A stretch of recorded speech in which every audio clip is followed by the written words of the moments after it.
à toutes et à tous et bienvenue dans Parlons français.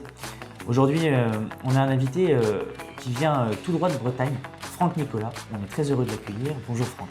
Bonjour, merci de ton invitation. Est-ce que tu pourrais te présenter à nos auditeurs? Alors, mon nom est Franck Nicolas, j'ai 25 ans, bientôt 26, mine de rien, les années commencent à passer. J'ai été nommé délégué régional du RN Bretagne il y a maintenant quelques mois, il me semble en novembre, par Alexandar Nikolic, qui est aujourd'hui le délégué national aux fédérations du Rassemblement national. D'accord.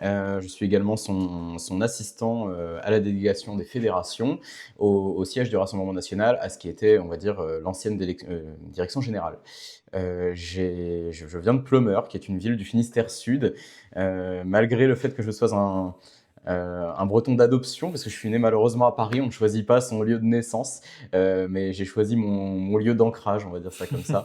Et je suis également responsable de la 7e circonscription du Finistère, pour laquelle j'étais candidat aux élections législatives de 2022. D'accord. Et l'accueil dans nos Vosges, que penses-tu de nos Vosges? Alors, d'un point de vue géographique, des paysages, tout ça, j'adore. Il y a aucun souci. Ensuite, on a eu l'occasion de voir pas mal de choses. On a pu faire. Bon, alors j'ai déjà dîné avec votre bureau RNJ que je trouve extrêmement sympathique et assez talentueux d'ailleurs, je dois le dire.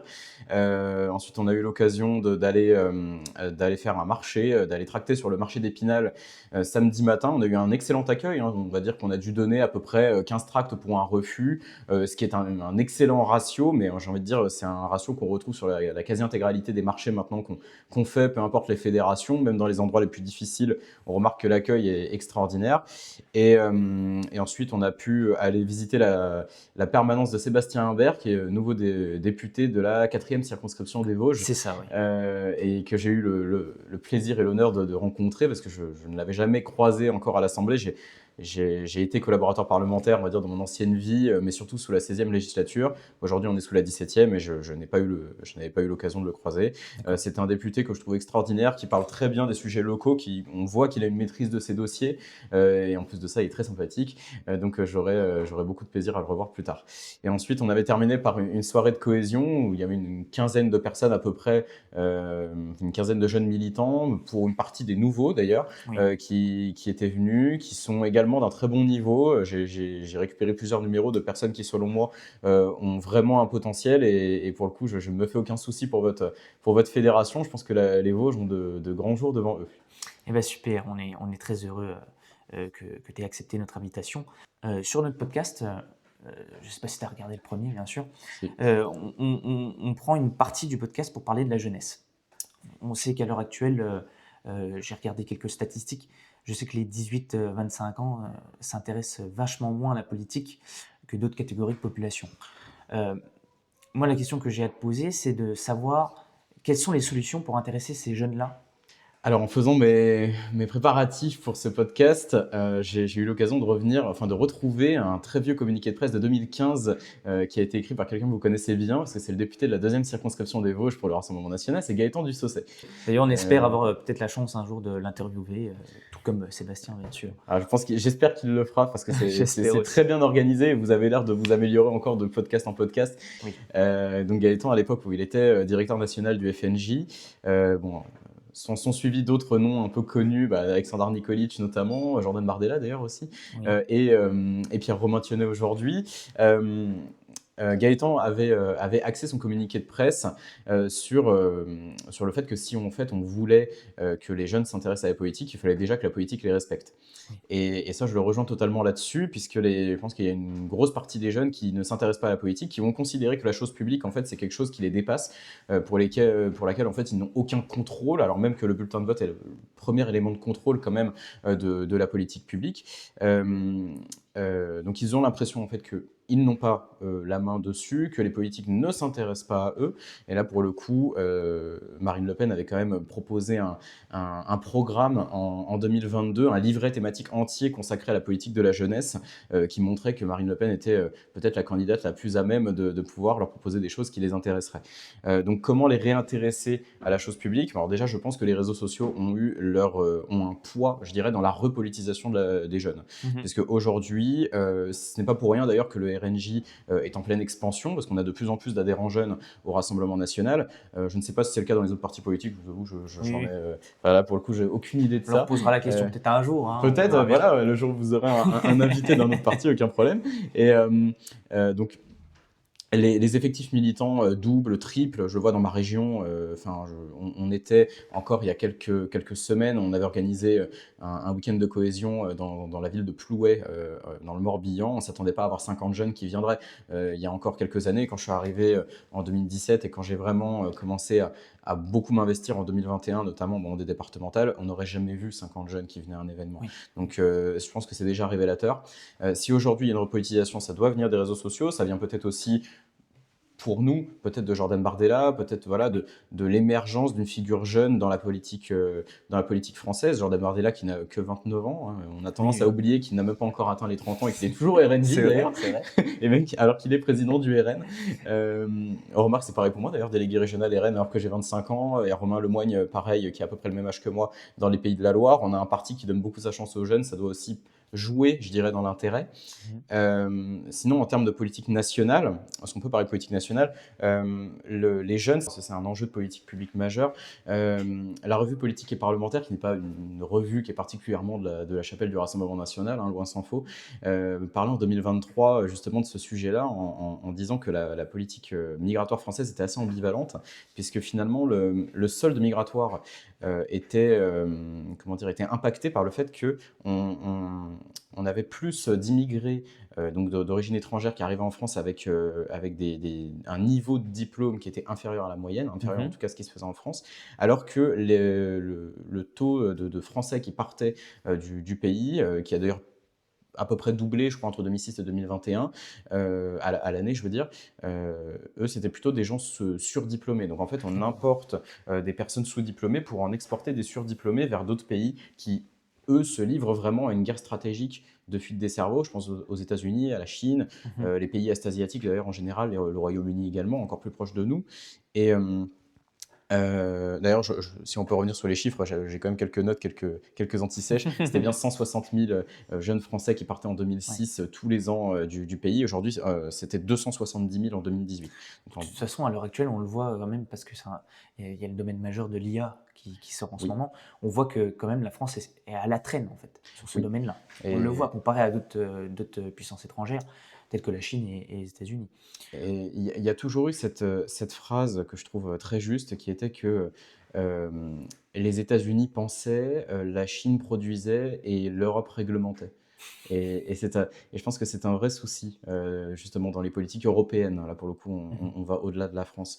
L'Europe, aujourd'hui, est dans l'incapacité de pouvoir créer autant ou produire autant que les États-Unis ou la Chine. Alors même qu'on est censé être dans une guerre commerciale continue, enfin, une guerre d'influence en tout cas.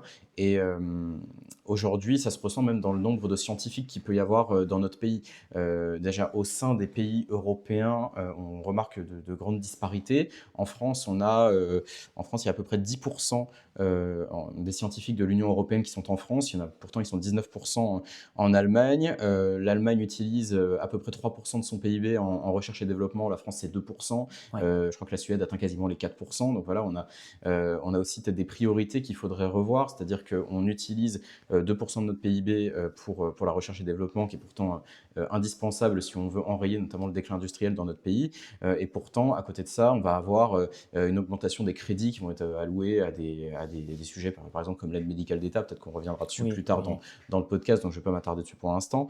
Donc en bref, l'État, selon moi, doit redevenir un acteur du temps long, là où aujourd'hui, en fait, il n'est juste qu'un régulateur de ce qui est en train de dérailler. D'accord. De toute façon, d'après ce que j'ai remarqué, on voit quand même un recul auprès de l'Union européenne sur les sujets de réglementation. On a entendu parler qu'apparemment, d'après ce que j'ai compris, des réglementations allaient être revues à la baisse sur certains nombres de sujets. Donc de toute façon, on voit bien qu'ils se confrontent à quand même un mur idéologique. Oui, mais bien sûr. Et ça, je pense qu'il y a aussi quelque part une forme de pression qui a été exercée, qui est exercée depuis maintenant quelques mois, depuis les élections de juin 2024, par les eurodéputés qui sont membres du groupe Patriotes pour l'Europe ou encore du groupe ECR, qui, mine de rien, aujourd'hui représente quand même une grosse partie du Parlement européen. Il y a eu une très forte poussée des mouvements souverainistes en juin 2024 et ça doit aider. C'est-à-dire que les parlementaires du Rassemblement national, par exemple, qu'ils soient nationaux ou européens, c'est peut-être les seuls dans le paysage politique qui demandent une baisse de normes, une désinflation normative qui pourrait pour le coup être assez salvatrice, non pas que pour les industries, mais aussi pour les agriculteurs. Parce que là, on a eu l'occasion d'ailleurs de tracter hier sur le sujet du Mercosur. C'est vrai que l'inflation normative qui amène les agriculteurs à quasiment passer autant de temps, si ce n'est peut-être plus, dans leur bureau que dans leur champ, c'est aussi un gros problème de productivité qu'on peut avoir en France et qui se retrouve d'ailleurs ailleurs en Europe. D'accord, bien sûr. Je vais recentrer un peu le débat sur ta terre de cœur, comme tu as dit, donc la Bretagne. On a vu une forte percée du Rassemblement national sur une terre qui est quand même principalement de gauche. Tu penses que c'est dû à quoi? Alors, c'est une terre qui peut être vue comme de gauche, ou en tout cas qui peut être vue comme historiquement peut-être un petit peu réfractaire au Rassemblement national, mais c'est une terre qui, dans les urnes, va plutôt donner la part belle aux macronistes sur les dernières années. Donc, pourquoi le Rassemblement national a autant rassemblé de votes, je pense, aux dernières élections? Il y a forcément un lien. Il y a un lien avec la montée de l'insécurité, de l'immigration. Bon, ça ne plaira pas forcément aux journalistes du Monde. Je pense à Benjamin Keltz, notamment, qui a envoyé une pique à Antoine Oliviero, qui était un de nos candidats à Pontivy, qui a quand même rassemblé 42% des scrutins en juillet 2024. En fait, Antoine avait été interviewé par ce journaliste, il lui avait dit que c'était certainement le vote Rassemblement national était peut-être une conséquence de la submersion migratoire qu'il pouvait y avoir par exemple sur le Morbihan. Et Benjamin Ketz avait répondu qu'il n'y avait pas d'immigration en Bretagne, qu'il n'y avait pas de submersion migratoire, parce qu'en fait c'est peut-être la région où il y a moins d'immigration. Ce qui est vrai dans les chiffres, en proportion par rapport, je pense, à l'Île-de-France, la PACA, et je crois que c'est l'Auvergne-Rhône-Alpes qui referme le top 3 des trois régions où il y a plus d'immigration en proportion. Effectivement, il y en a moins en Bretagne. Ça n'empêche qu'elle augmente beaucoup, que dans le top 20 d'ailleurs des villes de moins de 20 000 habitants, selon l'Observatoire de l'immigration et de la démographie, dans le top 20 où l'immigration a le plus augmenté dans ces villes-là, entre 2006 et 2021, il y en a 15 qui sont en Bretagne, donc c'est quand même une très forte poussée.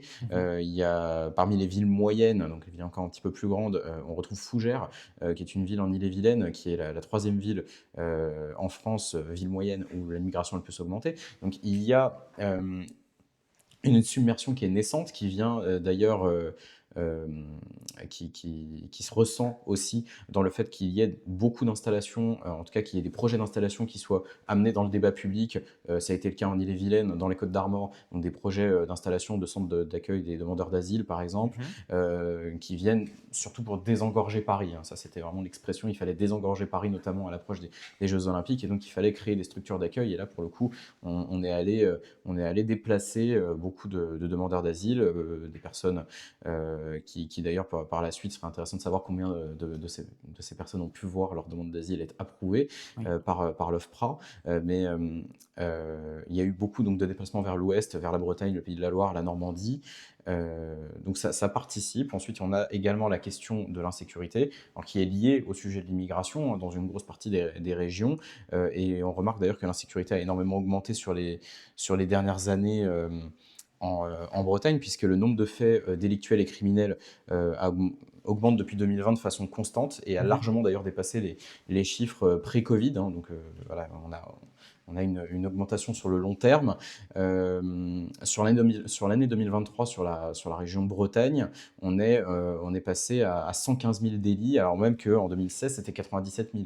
Donc voilà, on a une augmentation énorme. Bon, plus d'un tiers, ça concerne les vols et les cambriolages. D'ailleurs, je pense notamment sur ma circonscription, mais il y a énormément de personnes qui sont concernées par ces problématiques de cambriolage parce qu'il y a beaucoup de maisons secondaires en Bretagne. C'est une terre qui attire beaucoup les les Haussiens et les Juilletistes, donc il faut y penser. Mais sur la même période, on a d'autres faits qui vont augmenter. On va avoir notamment les faits de trafic de stupéfiants.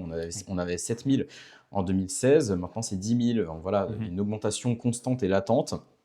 À côté de ça, la violence contre les personnes, elle a même doublé sur la région Bretagne. C'est le cas beaucoup à Rennes. Les exemples de violence à Rennes sont en constante augmentation. Et d'ailleurs, même sur les derniers jours, dans les dernières 72 heures, on a encore eu un fait qui est arrivé, qui nous était remonté. On a eu l'occasion de communiquer dessus. Mais deux militants du Rassemblement national ont été encore agressés là, il y a 72 heures à l'université de Rennes 1. Oui, Rennes 1, même pas Rennes 2 d'ailleurs. Pourtant, Rennes 2 est celle qui est concernée généralement le plus par les faits de violence, mais là c'était Rennes 1. Donc ils sont tombés, 30 militants antifa sont tombés sur 2 personnes. Et ça pour le coup, d'ailleurs, ça n'a pas amené à beaucoup de réactions politiques, si ce n'est de notre camp, puisqu'il y a eu quand même une réaction qui était d'une députée LFI qui s'appelle Marie Mesmer, une députée d'Ille-et-Vilaine, qui elle, par contre, est allée au commissariat pour vérifier que les 6 personnes qui avaient été interpellées au moment de l'agression de ces 2 jeunes militants étaient bien traitées. Donc finalement, on s'en fiche des victimes. Par contre, les agresseurs, il faut absolument vérifier qu'ils sont bien traités dans les commissariats. Moi, je trouve ça absolument honteux, évidemment. Bon, on peut continuer sur la délinquance à Rennes. Aujourd'hui, enfin sur cette année, il y a 86 faits de délinquance à Rennes par jour. Donc c'est plus de 3 par heure. Plus de 3 par heure à Rennes, alors même que Rennes n'est pas censé être le centre névralgique de la violence en France. En tout cas, il n'est pas vu comme tel encore, même si la réputation de Rennes, de Nantes, de Lyon, de Strasbourg, de Grenoble aussi, en fait de toutes les villes qui sont gérées par l'extrême gauche et notamment par les écologistes, maintenant n'est plus à démontrer. J'ai oublié Bordeaux d'ailleurs, j'aurais pu parler de Bordeaux où j'ai vécu aussi pendant quelques années. Donc oui, c'est un drame qui touche absolument toute la France, en fait. C'est un drame qui touche toute la France, qui est très palpable en Bretagne. Parce que, alors on a beaucoup de faits divers quand même assez glaçants. Alors, aucune comparaison possible avec Paris, où on retrouve beaucoup plus de faits de ce type-là, mais je pense à certains sujets. Le dernier qui me vient en tête, c'est une agression au sabre qui a eu lieu à Lorient. Ce qui n'est pas commun, on va pas se gâcher. Ah bah oui. Je pense à d'autres choses. Là, on va sur des faits encore différents, mais à des rodéos urbains, par exemple, ou des délits de fuite, enfin des refus d'obtempérer qui ont eu lieu là sur ma circonscription, sur la ville de Gwengat, qui est une ville de 2000 habitants de mémoire. D'accord, oui. Et d'ailleurs, ça a amené le maire à se reposer la question de, enfin, je suis pas là pour ça, quoi. Parce que le maire était impliqué dans ce fait-là. En fait, ces faits-là, ce fléau, se multiplient partout. Et en Bretagne, il commence à arriver dans des villes très petites où, de base, il y a quand même un certain calme, une certaine quiétude, où on a envie de vivre. Je pense à la ville de Fouesnant, par exemple, qui est, je crois, l'une des villes les plus sûres de France. En tout cas, de Bretagne, ça, c'est certain. Je pense que malheureusement, les faits de délinquance n'ont pas tardé à arriver, même dans des villes comme ça. D'accord. Moi, je vais rebondir sur vos militants agressés. D'ailleurs, j'espère qu'ils vont bien. C'est sur comment on peut rassurer les jeunes et leur donner envie de militer si le lendemain on sait qu'il y en a qui se font agresser par des militants d'extrême gauche.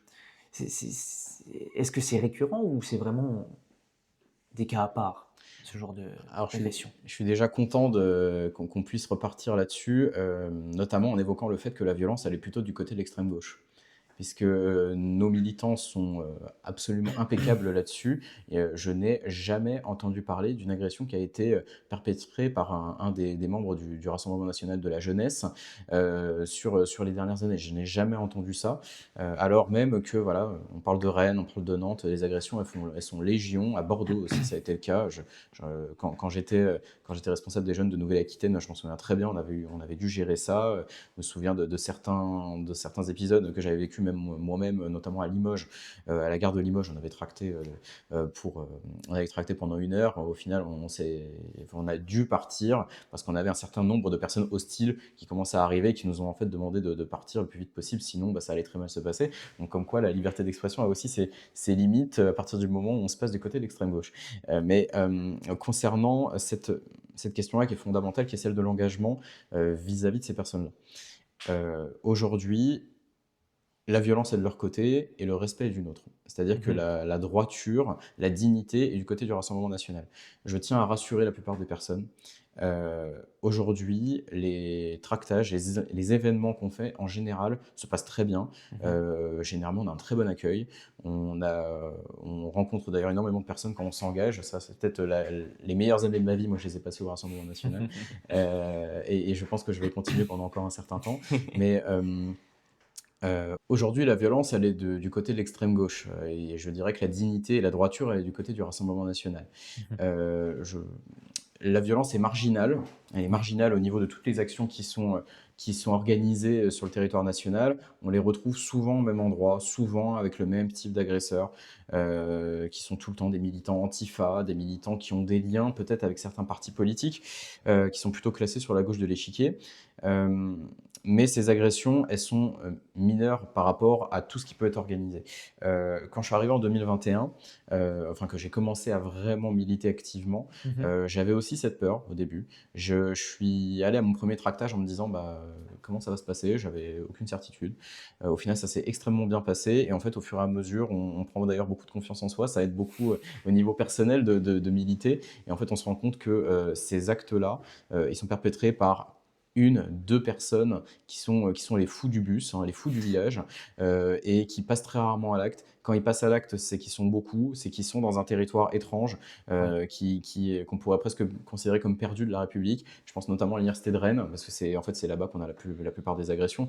Elles sont médiatisées, et c'est normal, parce qu'elles n'ont rien à faire dans l'espace public, mais elles demeurent marginales dans les faits. Moi, tout ce que j'espère, c'est qu'au fur et à mesure du temps, elles n'existeront plus, et que ces nervis d'extrême gauche, enfin, verront leur groupuscule être dissous. En tout cas, c'est ce qui est demandé par le Rassemblement national. Évidemment, je pense à la jeune garde antifasciste qui a envoyé d'ailleurs un député à l'Assemblée nationale en la personne de Raphaël Arnaud, ou encore d'autres groupuscules. On va parler, je sais pas, du groupuscule Ultramarine, Oui. qui est un groupe d'ultra des Girondins de Bordeaux, qui est un groupe affilié à l'extrême gauche et très violent, Mhm. qui a eu l'occasion d'ailleurs d'agresser un de nos, alors qui était un de nos militants et qui est aujourd'hui un de nos élus, Mhm. Pierre Le Camus, conseiller régional de Nouvelle-Aquitaine, qui avait été agressé avec son frère à une terrasse à Bordeaux. Pareil, voilà, ce sont des actes isolés, perpétrés par des gens qui en fait n'ont, euh, comment dire, arrivent à atteindre cette folie par fanatisme, je Oui. dirais, et peut-être par méconnaissance de ce qu'est vraiment le Rassemblement national et son programme. D'accord. Oui, d'accord. Donc là, on parle beaucoup de zones difficiles. Parce que vous Attends, connaissez moins dans les Vosges, pour le coup. oui, qu'on connaît moins les Vosges, parce que oui, les Vosges, ça reste encore quand même un coin assez paisible. On peut dire quand même que la Bretagne a été peut-être un territoire assez difficile où militer. Tu ressors avec quelle expérience avec cet aspect-là? En fait, quels sont les conseils aux militants d'autres régions qui pourraient nous écouter dans des zones assez difficiles? C'est quoi les conseils pour réussir à militer sereinement, paisiblement et surtout réussir? C'est ça le but. Je pense que le premier de mes conseils, c'est déjà de se lancer, c'est de militer. C'est-à-dire que beaucoup de personnes sont réticentes à l'idée de militer à cause de ces histoires-là. Je pense que ces personnes-là devraient pouvoir se lancer. Mon premier événement était, j'avais 18 ans ou 17 ans, je sais plus. Après, je me suis un petit peu détaché de ça parce que je suis rentré en études et j'avais beaucoup moins de temps. Mhm. Il s'était bien passé, il y avait pas de souci. Ça m'avait déjà fait me questionner sur ma capacité à prendre la parole en public, à pouvoir argumenter, etc. Et c'est quelque chose que j'ai pu vraiment travailler au moment où je suis devenu militant, j'allais dire à plein temps, mais en tout cas où j'ai beaucoup donné de mon temps sur la fin de mes études et maintenant. Euh, Militer, ça permet de prendre confiance en soi, ça permet comment dire, de gagner en capacité oratoire, ça Mhm. permet de gagner en capacité de réflexion, de débat, etc. Donc ça déjà, c'est une première chose, c'est engagez-vous parce que vous allez voir, même pour votre vie professionnelle, si vous ne faites pas de politique, en fait, ça va être très bénéfique pour vous. La deuxième chose, c'est comment militer sereinement. Bon, déjà, évidemment, il y a plein de territoires où il n'y aura jamais aucun problème.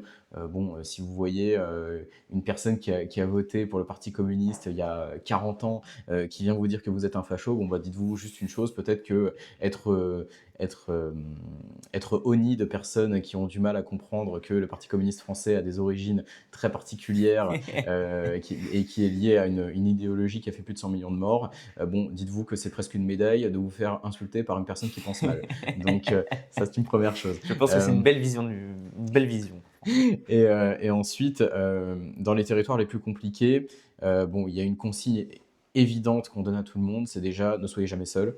Mais là, on parle vraiment du centre-ville, des très grandes villes où on sait qu'il y a beaucoup d'insécurité. Chez moi, Rennes, Nantes, peut-être un peu Brest, etc. Ne soyez jamais seul, ne prenez jamais de risques. Si vous voyez à un moment que vous avez l'impression, je sais pas, qu'il y a des personnes qui sont hostiles, évitez d'aller leur parler. Et puis aller dans une autre rue, ils vont vite vous oublier. De toute façon, la vie d'aujourd'hui est rythmée par une augmentation je dirais, du rythme de la vie de chacun. Donc voilà, on vous oubliera en 30 secondes. Oui. Voilà, vous évitez les coins dangereux, les coins où vous savez que voilà, il y a le plus d'adversaires politiques, on va dire. Donc typiquement l'université Rennes 1, Rennes 2. Et tout se passera extrêmement bien parce qu'en général, les gens sont contents de nous voir. Il faut quand même pas oublier que s'il y a 11 millions de Français qui ont voté pour le Rassemblement national aux législatives et que Jordan Bardella a regroupé à peu près un tiers des voix, alors même qu'il avait 32 ou 33 listes contre lui aux européennes en 2024, c'est peut-être parce que les Français nous font majoritairement confiance et qu'ils sont contents de nous voir. Bien sûr. Oui, souvent, on parle souvent des choses qui se passent mal, mais bien évidemment, il y a des choses qui se passent bien. Évidemment. Faut bien je l'ai vu dans les Vosges encore ce week-end. Mais on te remercie de nous complimenter comme ça. Il y a une partie du podcast, j'aimerais bien qu'on la base sur la question migratoire. Ok. Récemment, je vais parler, j'allais dire un fait divers, mais c'est pas un fait divers, à Mulhouse, de l'attaque au couteau d'un OQTF algérien en plus. On voit de plus en plus ce genre d'actes. C'est quoi la solution? Que propose le RN? On fait quoi dans ces conditions-là? Déjà, évidemment, j'ai une très grande pensée pour les personnes qui ont été blessées, surtout pour les proches et la famille de la personne qui a été assassinée par cette personne qui n'avait rien à faire sur notre territoire, comme tu l'as dit, donc qui était frappée d'une obligation de quitter le territoire français depuis un certain temps, qui faisait partie des 30 personnes qu'il fallait absolument reconduire à la frontière. Je crois qu'il y avait une liste de 30 personnes, il en faisait partie. L'Algérie a d'ailleurs à plusieurs reprises refusé de le reprendre, je crois une dizaine de fois, il me semble. Cette personne, en fait, sa présence même sur le territoire est une preuve de l'inefficacité actuelle de la France au niveau diplomatique à pouvoir faire repartir des ressortissants étrangers qui sont dangereux sur le territoire. Alors Gérald Darmanin et Bruno Retailleau d'ailleurs a voulu continuer sur cette voie-là, a bien dit qu'il y avait une priorisation sur les profils dangereux qu'il fallait absolument faire partir en les faisant transiter par les centres de rétention administrative, etc. On remarque que cette politique, malheureusement, elle a des limites. On avait déjà vu les limites avec le taux d'application des OQTF qui est quand même extrêmement bas, qui dépasse à peine les 10%, je crois, aujourd'hui. Si notre politique était plus efficace, déjà, cette personne n'aurait peut-être pas été sur notre territoire. Si le Rassemblement national avait été au pouvoir, cette personne n'aurait pas été sur notre territoire. Ça, c'est une certitude, puisque déjà, là, on va parler de politique vraiment nationale. Si le RN avait la possibilité de faire des modifications législatives de grande ampleur, dans un premier temps, les demandes d'asile ne seraient plus traitées sur le territoire national, mais directement dans les consulats et les ambassades des pays de départ, qui est déjà une première étape qui nous permettrait d'écarter toutes les personnes qu'on ne pourrait pas voir sur notre territoire parce qu'ils ont des profils dangereux, parce qu'ils ne présentent pas les ressources nécessaires, ou en tout cas les conditions pour pouvoir rentrer sur le territoire. Ensuite, on a d'autres choses. On a l'instauration de la double frontière qu'on voulait au niveau européen. Ça, c'était pendant les derniers débats de 2024. Finalement, cette première mesure, déjà, je pense qu'elle aurait permis de faire en sorte que cette personne ne soit pas sur le territoire. Ensuite, concernant les retours, parce qu'à partir du moment où une personne est venue sur notre territoire, elle peut aussi s'être radicalisée au moment où elle est arrivée sur le territoire. Dans ce type de cas, il faut qu'on ait une facilité à pouvoir négocier avec les pays. Donc là, on parle de l'Algérie. L'Algérie est encore un cas un peu particulier parce que les relations entre la France et l'Algérie sont conditionnées énormément par l'accord franco-algérien de 1968.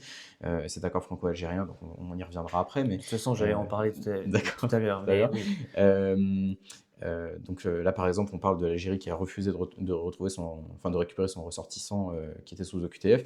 Je pense que la meilleure des choses qu'on aurait pu faire, ça aurait été de menacer la rupture des transferts de fonds, peut-être de restreindre, voire de supprimer l'aide au développement que la France verse à l'Algérie tous les ans. Mhm. Il y en a des leviers. Il y a aussi un autre levier évident qui est le fait d'octroyer moins de visas aux ressortissants algériens, parce qu'aujourd'hui, il y a environ 100 visas qui sont délivrés pour un retour.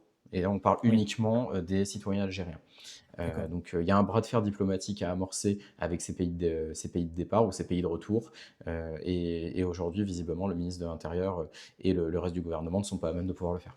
D'accord, d'accord. Oui, puis je pense que d'ailleurs c'est un peu un aveu de faiblesse à l'heure d'aujourd'hui où la paix se négocie quasiment en Ukraine. Euh, on ne peut pas voir la France incapable de discuter avec l'Algérie, discuter avec la Russie. Je pense que c'est un fait. Et évidemment, aujourd'hui, la diplomatie française, elle est impactée par l'incapacité d'Emmanuel Macron de pouvoir imposer sa loi sur la scène internationale. On l'avait vu aussi sur un autre sujet, moi c'est celui du Mercosur. On peut revenir Oui. encore sur un sujet agricole, mais qui est symptomatique. C'est que cet accord, il a été négocié, enfin il a été ratifié en catimini pour partie, donc en Argentine de mémoire, au moment où Emmanuel Macron était occupé en France à inaugurer Notre-Dame de Paris, donc après des années de reconstruction. Donc Mhm. Ursula von der Leyen a préféré donc partir à ce moment-là pour aller ratifier ça très loin de notre territoire. Emmanuel Macron a été dans l'incapacité totale de dire, enfin de faire, alors qu'il l'a dit, il a bien dit son opposition à la ratification du Mercosur, enfin du traité avec le Mercosur, alors même que Mhm. dans les faits, il n'a absolument rien fait vis-à-vis de la Commission européenne pour empêcher sa ratification. Aujourd'hui, ce traité n'est pas encore appliqué, pas encore applicable. Heureusement, il va y avoir peut-être des manigances pour faire passer le traité de certaines manières, pour éviter que ce soit via la règle de l'unanimité, mais par la règle de la majorité qualifiée, ce qui permettrait Mhm. en fait d'annihiler complètement la voix de la France. Bon, ça fait partie des modalités de vote au Parlement européen, au Conseil européen, qui sont très compliquées, Mhm. mais qui sont révélatrices du fait que la France aujourd'hui a un poids diplomatique particulièrement restreint. Oui. Tant qu'on parle de l'Algérie, on va bien évidemment parler du traité de 1968. Euh, c'est quoi la position du Rassemblement national? Alors, on est évidemment favorable au fait de revenir sur cet accord-là. Ça va devenir une obligation puisque finalement, ce traité place la communauté algérienne, tous les ressortissants algériens, en dehors d'une partie du cadre légal. Mhm. C'est-à-dire qu'aujourd'hui, on a un code qui s'appelle le code d'entrée et de séjour des étrangers et des demandeurs d'asile qui est appliqué en France et qui ne s'applique pas pour une grosse partie de ce code-là aux ressortissants algériens. Donc les Algériens ont la possibilité de demander des visas de long séjour plus longs que le reste des ressortissants étrangers. Ils ont l'opportunité de créer leurs entreprises plus facilement et qui ne nécessitent en fait de mémoire qu'un enregistrement à la Chambre du commerce. Et il n'y a même pas de... Enfin, comment dire, ils ne sont pas contraints à une quelconque condition de viabilité de leur Oui, entreprise. oui, Bon, il y a d'autres choses. En fait, il y a énormément de difficultés. Il y a aussi quelques facilités au niveau du regroupement familial, mais en fait, il y a énormément de difficultés aussi pour faire repartir des Algériens de France.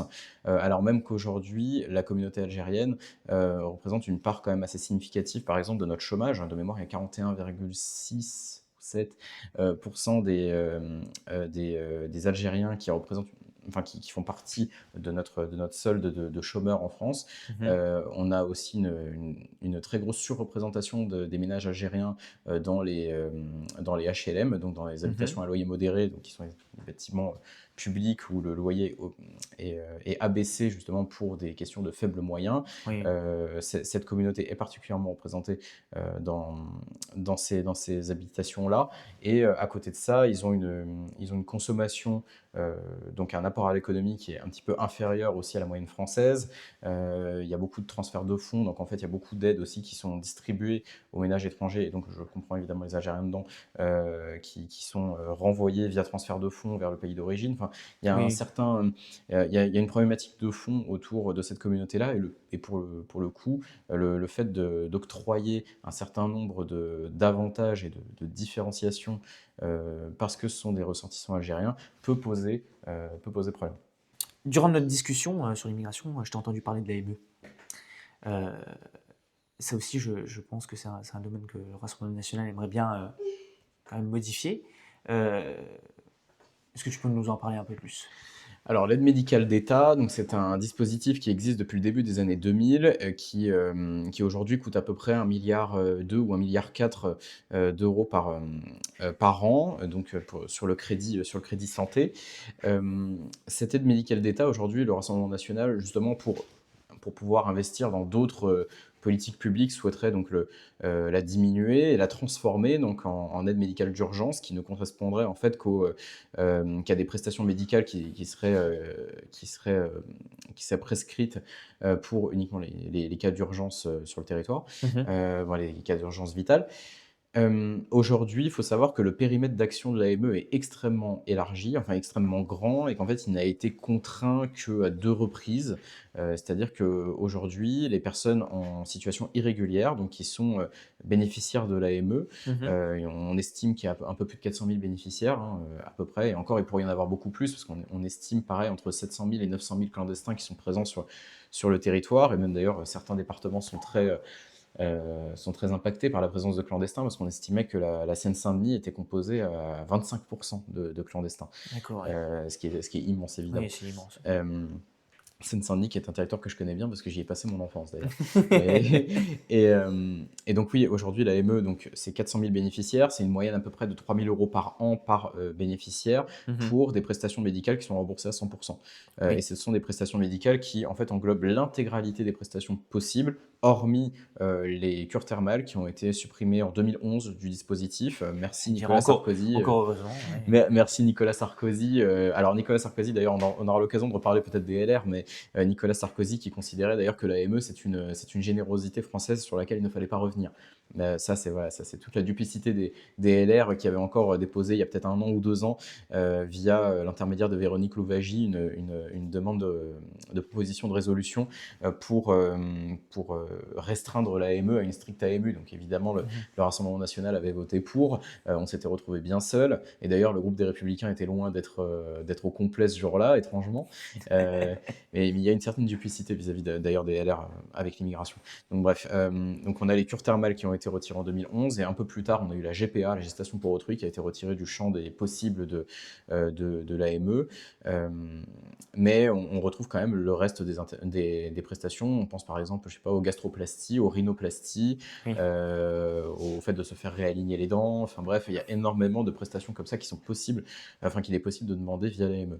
D'accord. Alors même qu'à côté de ça, on a plusieurs millions de Français qui vivent dans des déserts médicaux, Mhm. donc qui sont parfois dans l'incapacité de pouvoir se soigner.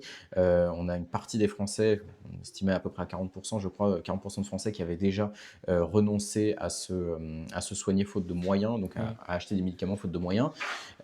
Beaucoup n'ont pas de capacité à avoir un médecin traitant. Moi-même, en déménageant, j'ai eu beaucoup de mal à retrouver un médecin traitant, et pendant un temps, j'ai dû passer via SOS médecin, Mhm. et même une fois où j'ai dû passer aux urgences, mais pour quelque chose de mineur, parce que je n'avais tout simplement aucune autre possibilité de pouvoir me soigner. C'est le cas pour d'ailleurs pas mal de Bretons, hein, pas mal de gens qui habitent dans le centre Bretagne, je pense au centre Finistère, les personnes qui habitent dans les alentours de Carré-Plouguer, ces personnes-là ne sont pas en capacité de pouvoir se soigner à certains moments de la journée, c'est-à-dire que Oui. les urgences de Carré ferment la nuit, et donc obligent les personnes à devoir aller à l'hôpital de Pontivy, à l'hôpital de Guingamp, ou encore celui de Brest, celui de Quimper, Oui, bien qui sûr. sont mine de rien assez éloignés, puisqu'il y a un peu plus parfois d'1 heure de route selon d'où on part. Et malgré ça, en fait, on peut se dire, ce sera peut-être mon mot de la fin sur l'AME, que finalement, on a des aujourd'hui, en fait, on a des élus qui refusent de revoir les critères d'admissibilité à l'AMU, Mhm. alors même que finalement, en fait, moi, j'aimerais bien leur demander à ces élus s'il serait envisageable pour eux d'aller voir un Français qui est en difficulté pour se soigner et de lui dire, bah, vous auriez été pris en charge à 100% si vous aviez été clandestin. Retenter plus tard. Voilà. J'aimerais poser cette question-là parce que je pense on atteint une grande limite de l'humanisme avec la question de la haine. Oui, sur ce point, on est bien d'accord. Et pour terminer le podcast, on peut parler un peu de toi, de ta suite future et puis surtout peut-être de tes ambitions politiques, excuse-moi. Donc tu te vois où dans le futur? Alors, Cette question difficile. Une question ouais, difficile. j'admets, oui, elle est difficile parce que je me suis jamais vraiment posé la question. En fait, Oui. depuis que j'ai commencé ma carrière politique, même si j'aime pas trop le terme, mon engagement plutôt, je suis allé au fil des opportunités. J'ai commencé, si on fait un historique, j'étais candidat au départemental en 2021, et j'étais aussi sur la liste de Gilles Pénel aux élections régionales, sur la liste Finistère, bon, très mal classé, j'étais 22e, je crois, 23e. Donc bon, hormis un score de dictateur, j'étais pas élu, quoi. Enfin, C'est des expériences, somme toute. oui, évidemment, c'est Voilà. une grande expérience. Ensuite, j'ai été candidat aux législatives de 2022, donc sur la circo sur laquelle j'aimerais peut-être me représenter dans les années qui viendront, donc qui est la 7e du Finistère, qui regroupe le Pays Bigoudin, le Cap Sizun, Douarnenez. Alors Douarnenez, peut-être la plus grosse ville, c'est la cité des sardines, si jamais. Ensuite, j'ai été candidat. Alors non, je n'ai plus été candidat après 2022. Je n'ai pas été candidat en 2024, puisque en fait, entre-temps, donc j'ai fini mes études à Sciences Po Bordeaux. Je suis parti à l'Assemblée nationale. J'ai eu l'opportunité de travailler pour Julie Le Chanteux, qui était une ancienne députée européenne, qui a été élue sur la 5e du Var, là où il y a Fréjus notamment. Fréjus, Saint-Raphaël, Le Muy, etc. J'ai travaillé pour elle pendant 6 mois. Ensuite, j'ai pu rejoindre mon amie, ma grande amie Edwige Diaz, donc qui est aujourd'hui, qui est vice-présidente et porte-parole du Rassemblement national aujourd'hui. J'ai pu travailler pour elle pendant 2 ans à peu près. Puis j'ai travaillé pour Nadine Lechon après la dissolution. Donc quand je dis que je n'ai pas été candidat, c'est que j'ai aidé Edwige Diaz et d'autres candidats par la suite, parce que Edwige a été élu au premier tour. Donc j'étais pas candidat pour l'aider dans sa campagne. Et ensuite, j'ai aidé sur le second tour d'autres candidats, Agère Jacquemin et Stéphane Morin notamment, dans la Vienne et en Charente-Maritime. Je fus un militant moins heureux au soir du second tour qu'au premier tour, parce que au soir du premier tour, on apprend qu'Edwige est réélu à 53% dès le premier tour, et puis au second, malheureusement, Agère Jacquemin qui perd à 45-46%, et Stéphane Morin, lui, qui perd à 63 voix. Sur la 3e circonscription Charente-Maritime, qui est le candidat RN qui a perdu avec le moins de voix d'écart. Ça joue vraiment à quasiment rien, quoi. Il y a un recours qui est en cours. Peut-être que ce recours va passer, et peut-être qu'on aura droit à une élection partielle là-bas. C'est possible. Donc ensuite, j'ai travaillé pour Nadine Lechon pendant 2 mois, qui était une membre de la commission défense. Et aujourd'hui, me voici au siège du Rassemblement national. Donc ça, c'était pour revenir un petit peu, pour dire que j'ai eu des opportunités, je les ai suivies. En fait, j'avais aucune prétention, même en m'engageant en tant que militant, je me voyais déjà pas collaborateur. C'est peut-être mon diplôme qui a fait qu'on a pensé à moi pour être embauché. Et puis ensuite, c'est au fur et à mesure du travail que j'ai effectué en tant que militant, en tant que collaborateur, que j'ai pu évoluer, et que voilà, aujourd'hui, je me retrouve délégué régional. J'ai oublié de parler du fait que j'ai transité à Bordeaux, donc avec Edwige Diaz, j'ai fait mes études là-bas, j'ai travaillé pour elle, j'ai été responsable des jeunes de Nouvelle-Aquitaine, et après ça, me voilà délégué régional RN cette fois-ci, et non plus RNJ. Donc ça sera peut-être en fait mon point principal d'évolution. Ce sera peut-être aussi sortir de l'étiquette RNJ, qui, mine de rien, voilà, j'ai que 25 ans. Je me retrouve délégué régional RN, qui est une mission que je prends avec beaucoup de dignité. D'ailleurs, je remercie vraiment Alexandre Nikolic de m'avoir fait confiance pour ça. Mais maintenant, voilà, j'ai envie de sortir un peu de l'univers RNJ pour davantage me consacrer en fait à l'intégralité du parti, là où évidemment j'ai un sentiment très particulier à l'égard des jeunes, parce que c'est grâce à eux aussi que je me suis développé. Donc, voilà. Oui, bien sûr. Plus tard, je ne me vois pas à une place particulière. J'ai juste envie de continuer ce que je fais. Aujourd'hui, aujourd'hui, je suis pleinement engagé au sein de la direction des fédérations. Donc, je m'occupe d'aider les délégués départementaux dans leur mission, à gérer leur fédération le mieux possible. J'essaye d'être la meilleure aide possible pour eux. Et c'est comme ça, pour l'instant, que j'arrive à aider le Rassemblement national. Je l'aiderai peut-être d'une autre manière dans les années qui viendront. Bon, je me vois pas faire de la politique toute ma vie, pour être tout à fait honnête. Oui. Je ferais peut-être un crochet dans le sport, peut-être dans le football. Alors pas comme footballeur parce que je me suis fait les croisés quand j'étais jeune. Oh là là. Non, c'est pas vrai, mais c'est ce que tous les jeunes qui voulaient être pros, qui avaient pas le talent, ils disent. Tu vois. Donc je ferais peut-être un crochet vers le football, peut-être un crochet vers la musique. Parce que, j'ai toujours aimé la musique. Alors je me verrais pas batteur, même si j'avais quelques bases, mais peut-être travailler pour les organisations de tournées, des trucs comme ça. Ouais. Ça, c'est le genre de choses qui me plairait bien. Je pensais à un album peut-être ou quelque chose, mais non, mais c'est non, bien. Hein. Non, je suis pas youtubeur. Il y a hors de question que je fasse ça. Et puis même vu ma voix, je pense qu'il vaut mieux éviter. Donc ça c'est sur le très long terme parce que là pour l'instant j'adore ce que je fais avec le Rassemblement National, Bien sûr. Qui est peut-être le parti qui a le plus bousculé ma vie dans le très bon sens. Donc je lui rendrai le plus possible et si je dois faire encore de la politique 20 ans, 30 ans, je le ferai tant que c'est dans l'intérêt du parti et tant que ça mène Marine Le Pen et Jordan Bardella à la victoire finale. Donc du coup, Franck Nicolin, on voulait te remercier de la part de toute l'équipe de Parlons Français. Ouais. Merci beaucoup d'avoir accepté notre invitation. Et merci de me l'avoir formulé. Mais merci d'avoir fait aussi la route. Franchement, 9 heures de route, comme tu nous disais, c'est quand même extraordinaire. D'avoir fait pour un petit média comme le nôtre qui commence. En tout cas, j'aimerais vous remercier, vous téléspectateurs, de nous regarder, de nous écouter aussi. Et on espère vous voir de plus en plus nombreux. On sait que le premier épisode vous a tout de même pas mal plu. Et on vous le remercie. Sur ce, au revoir et puis à la prochaine. Au revoir, à très vite. Merci.